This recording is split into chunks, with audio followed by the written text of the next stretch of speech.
Welcome to the World Games Film Room. Today we're looking at Germany versus Australia in the semi-final match. For the first turn, Germany do everything right. They hit the dish, so Garner has momentum moving forward. Levke earns a couple of steps of separation, but the throw is just a little bit too far out in front. No, she manages to overshoot. Alex Gann puts this disc just too far out ahead of Cat Phillips. It feels like this disc might be in layout range, but it's not quite clear from this angle. The disc might be out of bounds already. This turn is remarkably similar to Gann's overthrow of Phillips at the start of the Australia-Colombia game. Kyoko Benavis gets a bit stuck on the sideline. She fakes a pass to Levke Walczak and then throws the same throw, an action which regularly induces miscommunication turns. On the first fake, Conrad Schlor takes that fake to mean "give me an option" and cuts up the line. This is an incorrect response because Benavis is faking at Walczak, not Schlor. Schlor's upline gets right in the way of Levke. If Sam McGuckin got a poached D here, the blame would fall on Schlor. In the end, there's no turn on this pass, with Levke making a strong catch. When McGuckin collides with Levke, he loses a lot of momentum, and it gives Schlor a fair bit of separation. Usually you'd expect to see a pit call here. Perhaps McGuckin opts not to call one as he can see the help coming from Gann. Levke puts up the disc deep to Schlor, and it's poached away by Alex Gann. Gann's got a great opportunity to get his head up and track the play when the only real threat is the dump, and almost immediately after that, Levke hucks into his territory and he can get there ahead of Schlor. This is an unfortunate rushed decision from Levke. Hey everybody, Felix here. I'm just going to come in with a bit of my own perspective on this. If Levke's made a bad decision here, we've got to look at why she did that and what she should have thrown to instead. If we rewind when we see Haunchmeyer, when he comes into frame, he's completely poached already, but he's not waving his arms or anything. So ideally in this situation, Haunchmeyer is aware of his defender, and as soon as that defender takes a look to go and poach, he's waving his arms and making it as clear as possible to Levke so she can see where the open option is. The director cuts away here, so we don't really know what happens, but can probably assume Gann pumped a huck downfield immediately after the turn and it didn't connect. So instead, here's some bonus analysis of a near turn from Germany. I've already been super critical of Germany's 1-6 vert stack restarts from the sideline. Spiegel again is the thrower. He doesn't hit the two isolated players, Troutman and Benavis, and has to put up a prayer of a hammer which is pulled down by Schlor. There's a crazy thing that happens in this play. If we rewind and go in slow motion, we can see that Prentice has misread it and runs into the back of Schulz, and then Sam McGuckin comes flying through the gap between them. McGuckin is following Schlor's lead, but Schlor is carefully bidding around the other players. There's a strange dissolution of responsibility you can sometimes feel when you're just marking your person and the path that you're taking relative to them takes you through other people. In this situation, McGuckin definitely should have considered this bid before he made it, and it's really lucky in the end that Prentice bumped into Schulz and pushed her slightly out of the way because McGuckin was about to land right on her. Kyo puts this disc a bit too high for Schlor. Maybe Schlor could reach as high as McGuckin does here, but not without a bit of a run-up. I'd say the root cause of the turnover here is the attempted pass is just a bit too far for comfort, which increases the chance of error. Adding a third handler here would give another option, which is a bit safer, and applying triangular spacing would give multiple options with some possibilities to build an attack. As a side note, the return pass here is poached, and the give-go up line is unmarked, as this defender is already sprinting in the opposite direction to put pressure on the swing pass.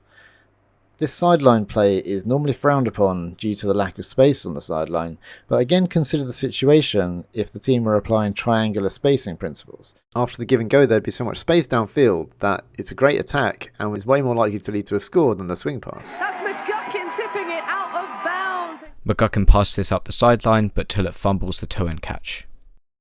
Tullett receives an upline, and the Australian cutters aren't really giving him a whole lot. It's all a bit too static. He finds a visionary option to Cat Phillips, but it's not quite towed in by Phillips. It's definitely reasonable to say this is a decision error. I think Tullett has honed in on the separation here, combined with the big open space, and really Phillips should recognise the poach and at least offer the option to Tullett to throw it to that space. In the end, the throw is not accurate, and she does an amazing bid, which might have actually been in. No concern for her body. Germany grind incredibly hard to make it to the Australian end zone. Schlor puts out a nice break to Schulz. Schulz bids, aiming to catch the disc with a layout clap catch. The disc dislodges and Germany turn.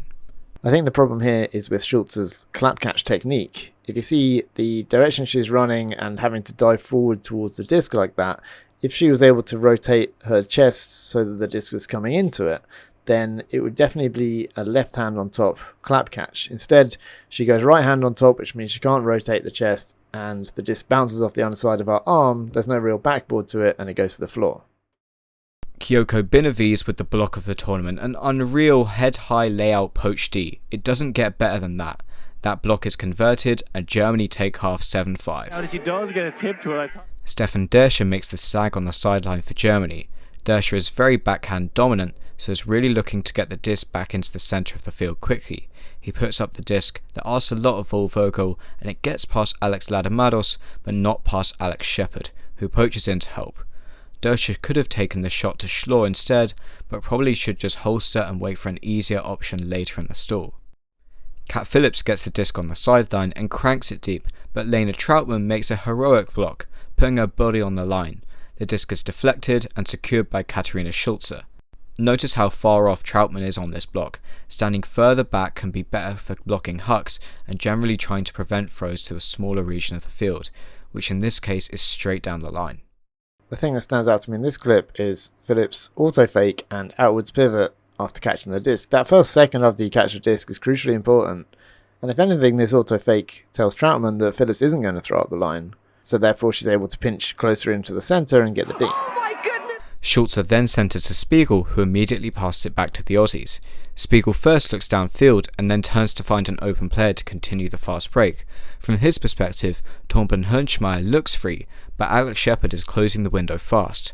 Haunchmeyer changes direction to try and get free the other way, but Spiegel has already thrown the disc and Alex Shepard runs it down. If Spiegel turned the other way, he would be able to make this pass early and continue the flow. That's not to say looking downfield is wrong, but in general, throwing to a cutter who's just entering your vision can lead to turns because there might be some defenders you're not accounting for. Mueller tried to throw inside the Schulz, but Ladomatos gets a great D. If we look again, we can see Schulz not the only one who knows that Mueller has this inside break, and Walczak makes a move for it as well. This causes Schulz to slow down and pull out, at the same time as Mueller makes the decision to throw the disc. It's a poor decision by Mueller that has been earned by making the last few German O points super difficult, not giving up any points without making the Germans complete at least a dozen throws. Oh, it's going to be tipped off! Benavis is struggling for options on the sideline again. This is Levke's last chance before a stall out, so thankfully she gets free. The disc is good, but Levke fumbles the cap catch. It's a mild wrong hand on top catch here too. She should be going left hand on top here instead. This time Mish Phillips is stuck on the sideline. Gan gets plenty free, but Mish seemingly isn't willing to lose that many yards, so looks across to Ladomatos. The throw to space isn't to enough space, and Mueller gets up high, recovering the disc to keep Germany in the game. Mueller almost baits this turn by poaching the lane initially, taking away some downfield options and giving Ladomatos enough separation to induce the swing pass, a crafty play from Mueller. Oh, it's going to be taken away! On the restart, Gan flash poaches to stop Levke's cut out the stack.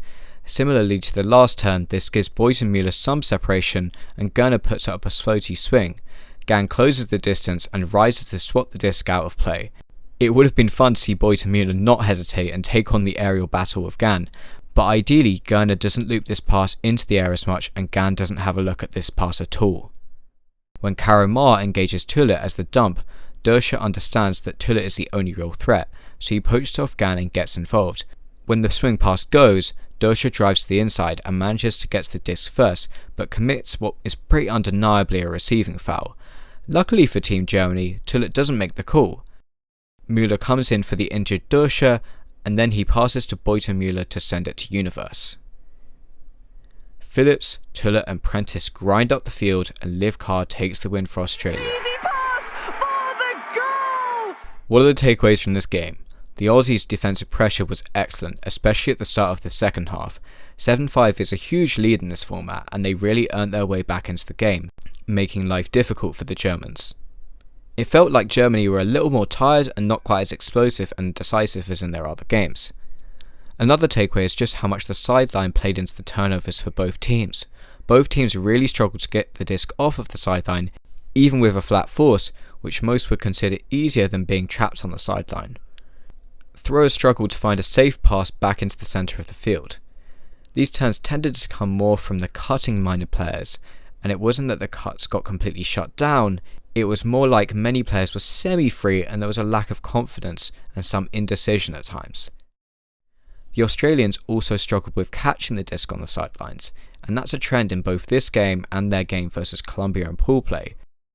Often throwers were asking receivers to make very tricky toe-ins, and either they would be out of bounds or the disc was dropped. No concern for her body. That's all from me. Next up, we'll take a look at the super clean bronze medal match between Colombia and Germany before looking at the final.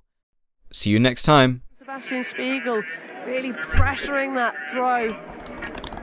Made it as difficult as it could possibly have been for Candor. Great focus.